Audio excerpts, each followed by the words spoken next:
que sienta el calor de cortesía. Buenas noches. Hoy por primera vez en televisión, los secretos de la aduana cubana.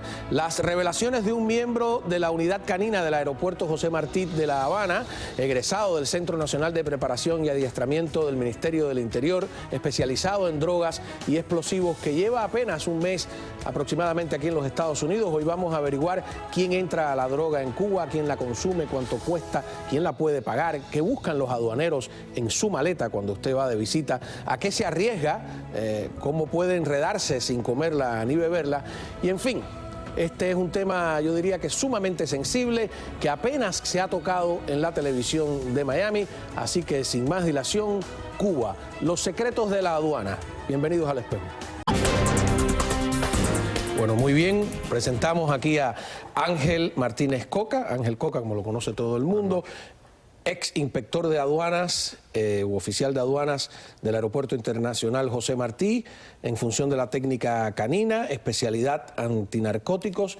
Muchísimas gracias por estar acá. Lo primero que hay que explicar es que hace unos días estuviste, porque trajiste un testimonio que había filmado de todo tu viaje desde Ecuador, pasando por Panamá, Puerto La Miel, la Selva del Darién, México, etcétera. Y después nos pusimos a conversar y saltó este otro tema.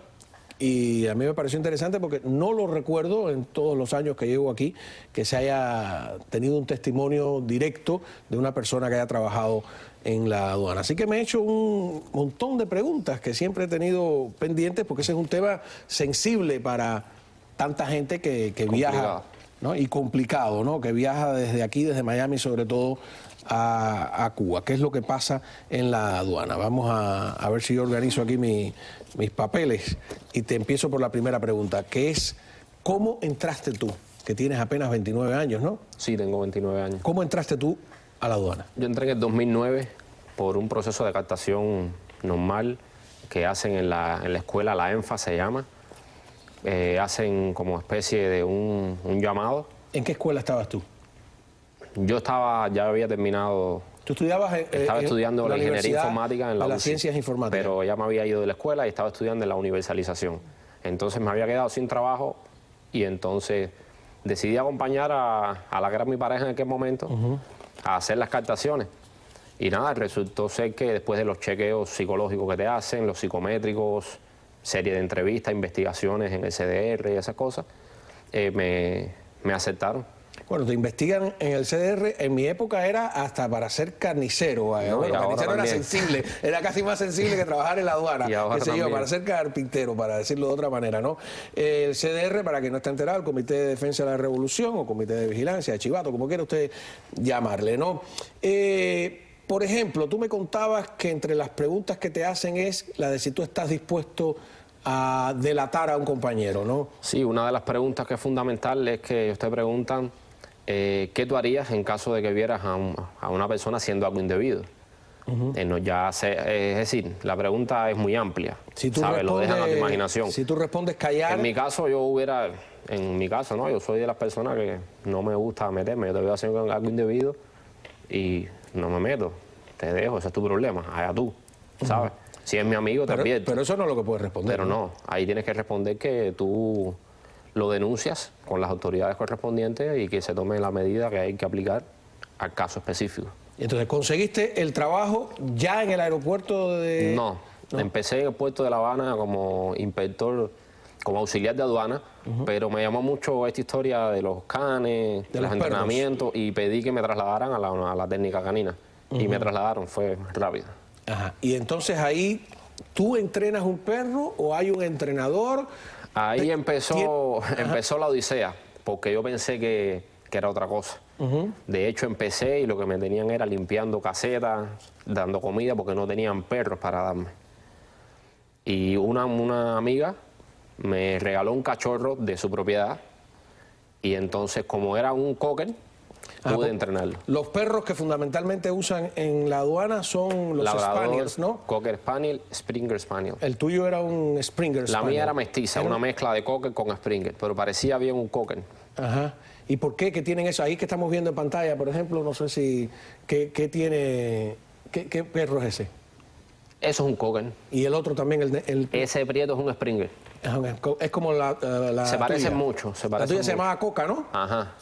Ajá, tenía todo. Mírala ahí. Tenía tu apellido. Ese eres tú. Ese soy ese, yo ese eres tú en el 2012. En el 2012, en un artículo que me encontré que sale, creo que es en Juventud Rebelde, Juventud Rebelde. que se llama Cuando jugar es cosa muy seria, y ahí te entrevistan, ahí saqué yo también un montón de datos, ¿no? Para quien tenga duda, porque tú Sí, no, pones eso duda es. de que estamos hablando por primera vez, repito, que yo recuerde en la televisión, un oficial de la aduana del Aeropuerto Internacional José Martí en La Habana. ¿Quién controla la aduana? La controla fundamentalmente el ejército. ¿Más que el Ministerio del Interior? El MININ es el encargado de controlarla. Pero Hoy bueno, el Ministerio del Interior y el Ejército se es lo mismo. El ejército en Cuba, la FARC, el MININ, pero bueno, realmente el Ministerio del Interior es el que controla todas las aduanas del país. Todas las aduanas.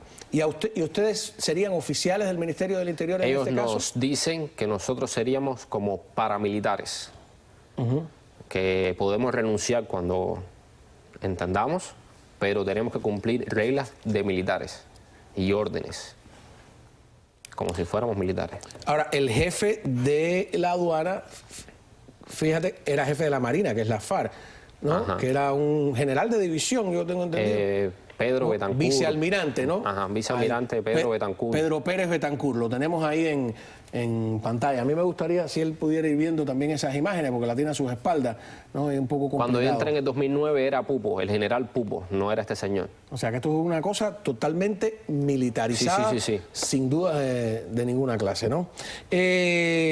La técnica canina de la aduana general, que leí en ese artículo en el que te entrevista, que fue fundada en el 82, o sea, antes del 82 no tenían en el aeropuerto técnica canina, que tenían 33 perros solamente, y que hoy tienen más de 100 unidades en todo el país. ¿Qué es una unidad canina? El perro y su... Es la unión del can con el hombre. Eso se le llama una unidad sinófila o una unidad canina.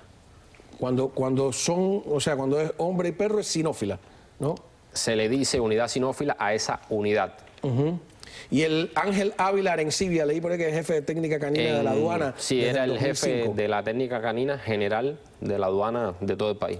Y Alejandro Morán es el jefe del aeropuerto internacional. Morán fue jefe del aeropuerto, pero cuando yo entré en el 2009, lo conocí en el 2011, muy buena persona, por cierto. Era entrenador, es decir, instructor. Este es canino. el instructor de los perros. Sí, y luego pasó a ser jefe de la técnica canina del aeropuerto. Ok, perfecto. Estamos nada más ubicando un poco los personajes, ¿no? Y tú, este perro que tenías, me entero por el artículo que las características iniciales de él serían para droga o para explosivos. ¿Para cuál de los dos?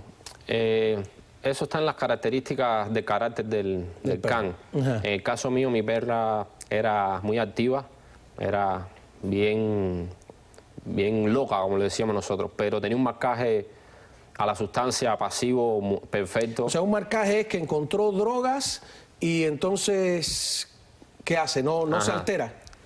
El marcaje pasivo es cuando el perro marca la sustancia sentándose, echándose, parado simplemente, cuando no ladra, cuando no rasca, cuando no... Y eso es bueno, ¿por qué? Porque el hombre que le ¿Qué marcaron pasa? no se entera de que lo marcaron. No es que no se entere, además de que es mejor porque así evitas contratiempo de que un pasajero se queje porque el can te rompió la maleta, a pesar de que todavía se usa el marcaje activo, porque eso es innato en el can, ¿entiendes?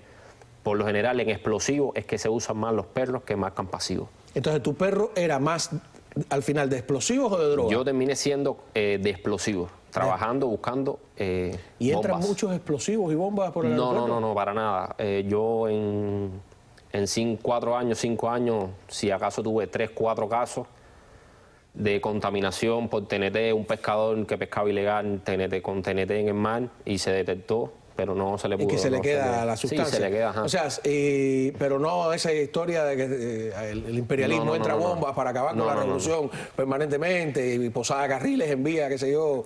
No te encontraste nada, ¿no? No, en 5 años jamás, nunca. Bueno, y drogas. Drogas sí entra bastante. Entra bastante droga a Cuba. Sí. De hecho, nos presionan muchísimo a la técnica canina de encontrarla. Encontrarlas, presionan, a pesar de las malas condiciones en que ¿Por qué? ¿Porque trabajan. es difícil encontrarla?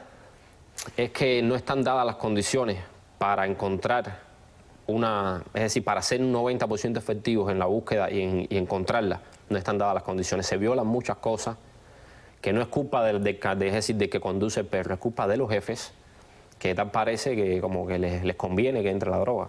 Bueno, vamos a una breve pausa. Cuando regresemos, ¿de dónde entra la droga?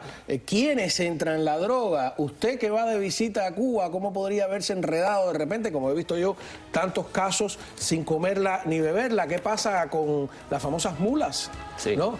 Todo eso. Ahí estamos nada más empezando. Aquí hay